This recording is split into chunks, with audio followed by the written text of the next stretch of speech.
leitores! Tudo bem com vocês? Eu espero que sim, porque hoje nós vamos falar sobre distopia.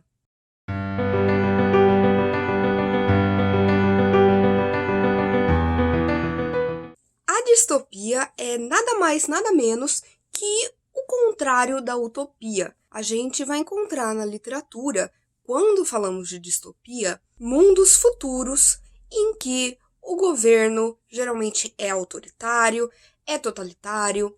A gente vai encontrar muitas questões sobre a tecnologia, as coisas boas e as coisas ruins que a tecnologia pode trazer, além de geralmente encontrarmos uma sátira a respeito do governo, das questões tecnológicas, sociais e individuais, tudo isso utilizando de um futuro espelhado de alguma forma naquilo em que a gente vive hoje. Geralmente, a distopia vem atrelada com a ficção científica, porque o autor vai levar a gente para um futuro e mostrar aí as repercussões de coisas que podem acontecer, o que poderiam acontecer, e como tudo isso pode se tornar algo ruim. Esse é um tipo de história que me fascina e é por conta disso que eu resolvi trazer para vocês indicação de 5 distopias clássicas que todo mundo precisava ler para entender mais sobre o mundo, a sociedade e a política. Quando a gente fala de distopia, vem aí muitos títulos na nossa cabeça, não é mesmo? Mas uma das primeiras grandes distopias que influenciou diversas outras foi Nós, do Zamyatin. Sendo um autor russo, o Zamyatin escreveu Nós entre os anos de 1920 e 1921. Mas por conta da questão da União Soviética, esse texto foi publicado pela primeira vez em inglês, em 1924. E aqui nós teremos um mundo em que a matemática, a lógica e a vigilância em massa é o que predomina.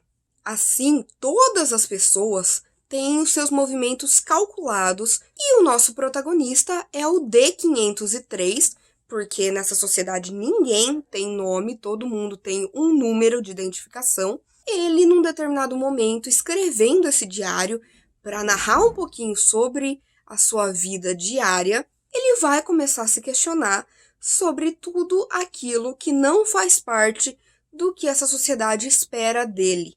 Ou seja, ele vai começar a pensar fora da caixinha, vai começar a ter dúvidas e questionamentos, vai se perguntar aí por que eles precisam viver daquela maneira. Será que as coisas não seriam de determinada forma se o governo fosse diferente?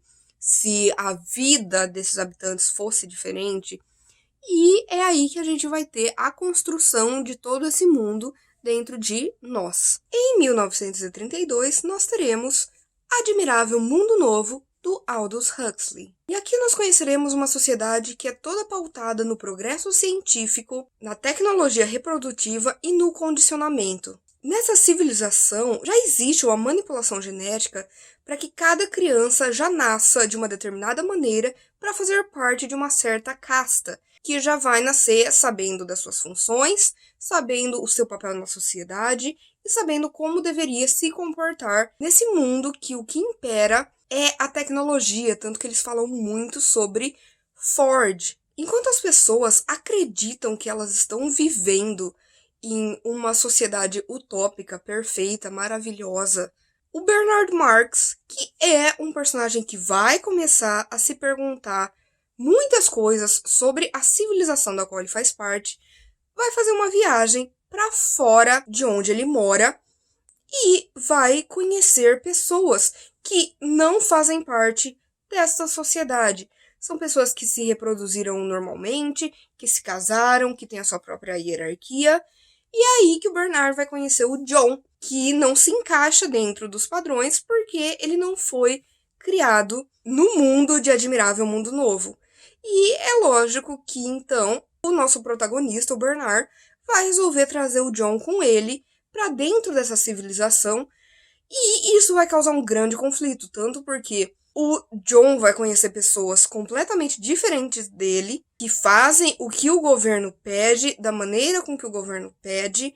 Se eles estão tristes, eles simplesmente tomam algumas pílulas que fazem com que eles voltem ao seu normal, e ao mesmo tempo essa sociedade, que já está bem estabelecida, vai conhecer o John, que veio de um outro lugar, que é visto por eles como um selvagem. Então vai ser muito interessante para a gente perceber como em 1932 já havia essa preocupação com questões tecnológicas, com as coisas positivas e negativas que poderiam vir de um avanço tecnológico.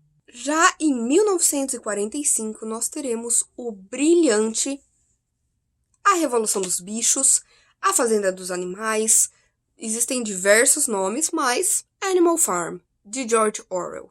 A Revolução dos Bichos é uma fábula satírica sobre a política stalinista da época. Aqui nós teremos a história da Granja do Solar, que é uma fazenda, onde tudo que os animais produzem vai direto para os seres humanos, que são seus donos.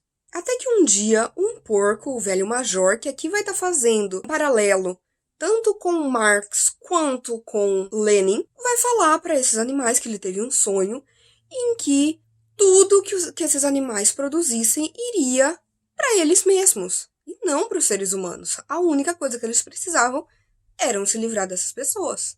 Motivados por essa promessa, os animais realmente conseguem tomar a fazenda e expulsar os humanos, e para eles isso significa aí o início de uma nova era. O que vai acontecer é que o velho major vai acabar morrendo e outros 2 porcos vão tentar aí conseguir a liderança desses animais, que é o Napoleão, que a gente pode traçar um paralelo com o Stalin, e o porco Bola de Neve, que acredita muito mais que as discussões serão mais importantes do que a violência, que é algo que o Napoleão acredita, e é claro que o Bola de Neve vai estar fazendo aqui as vezes de Trotsky. E juntos, Napoleão e Bola de Neve criarão o animalismo, que basicamente tem aí os seus 7 mandamentos, mas os principais são que todos os animais são iguais e que os seres humanos são os grandes inimigos.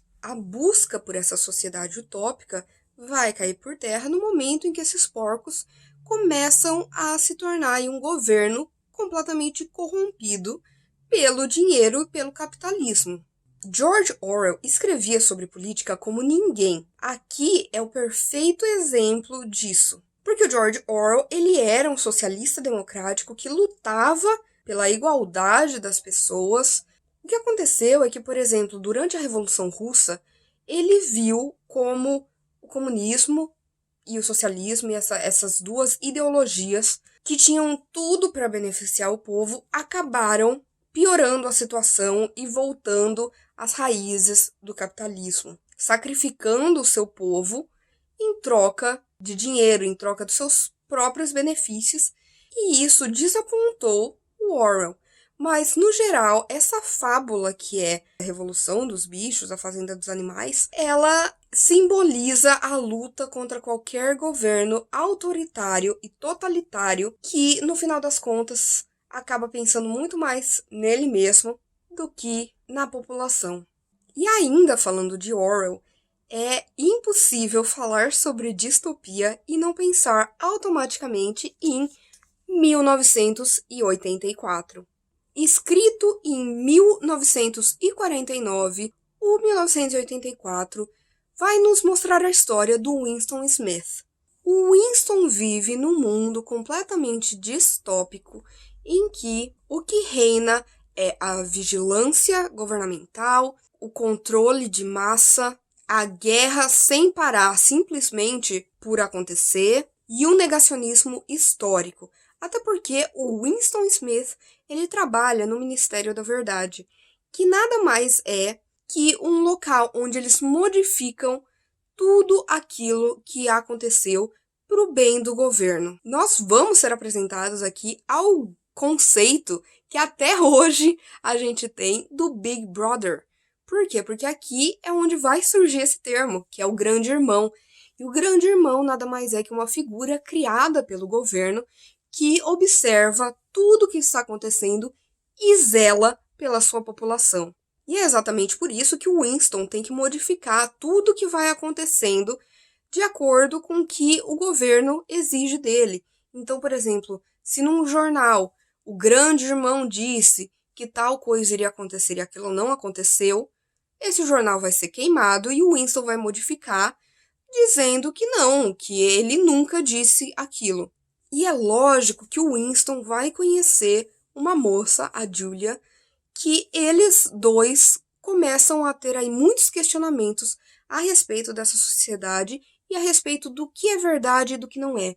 Porque o Winston vai começar a ter lembranças de coisas que eram de uma determinada maneira e que deixaram de ser, ou coisas que o grande irmão disse e que aí aconteceram exatamente o oposto, e ele vai começar a ter aí os dupli pensamentos. Duplo pensamento aqui é o conceito de tudo aquilo que, na verdade, vem de você mesmo e que não segue os pensamentos que o governo diz que você precisa pensar.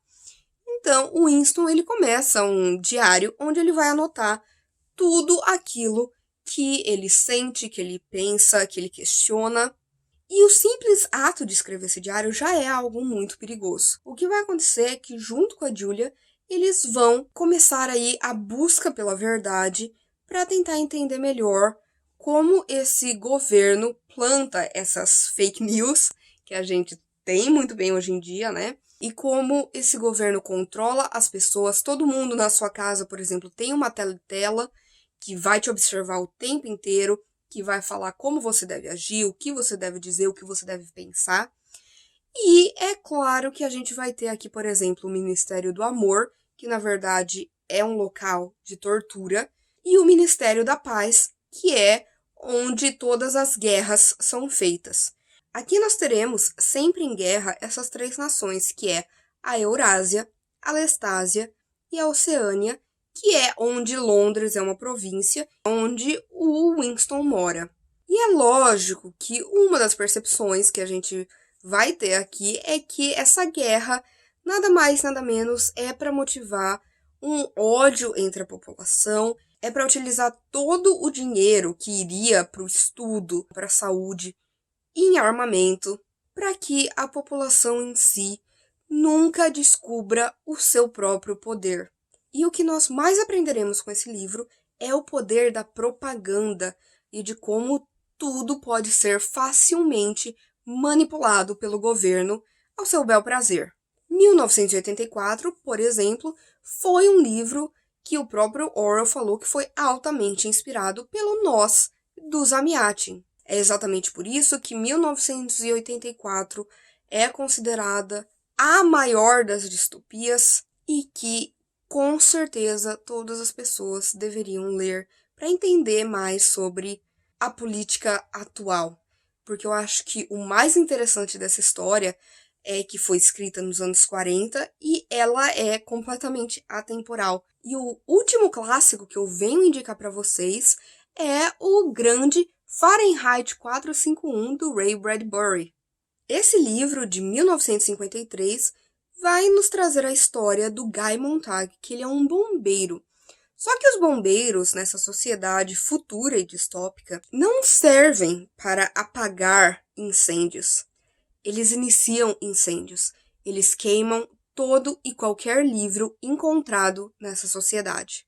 Até que o Guy conhece uma vizinha dele, a Clarice, que vai abrir a sua mente a respeito de uma vida mais simples, poder da literatura, da felicidade encontrada não através da mídia, mas através das sensações. E o Montag vai começar a ter aí diversos questionamentos, fazer diversas perguntas a respeito do que é a leitura e por que é tão importante, até que um dia, no meio desse incêndio que ele vai colocar numa biblioteca de uma senhora, ela prefere ser queimada junto com os livros do que sair e deixar que esse conhecimento seja para sempre perdido sem ela.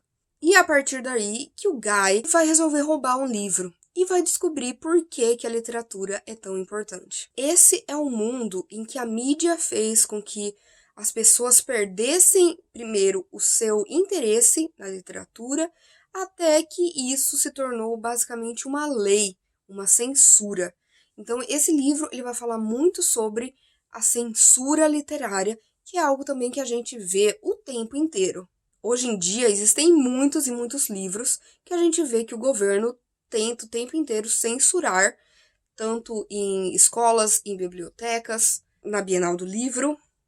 E a verdade é que a literatura ela não pode ser alterada para nenhum dos lados. O importante é ter um senso crítico de, por exemplo, ler alguma coisa que você não concorda, ler algo que você é contra e saber que, ok, aquilo não é para você. Agora, você não pode criar uma ditadura de censurar isso para outras pessoas. E é exatamente sobre isso que o Fahrenheit 451 fala. Inclusive, Fahrenheit 451 tem esse nome porque é a temperatura em que os livros são queimados. E é isso, gente. Eu espero que vocês tenham gostado dessas dicas de 5 clássicos distópicos que você precisa conhecer para entender muito mais do mundo, da literatura, da sociedade e da política. Por favor, não esqueçam de me seguir nas minhas outras redes sociais que eu vou deixar por aqui. Curtam esse vídeo, compartilhem, por favor se inscrevam no canal. Vocês já sabem, toda sexta-feira tem vídeo por aqui e espero vocês na próxima semana.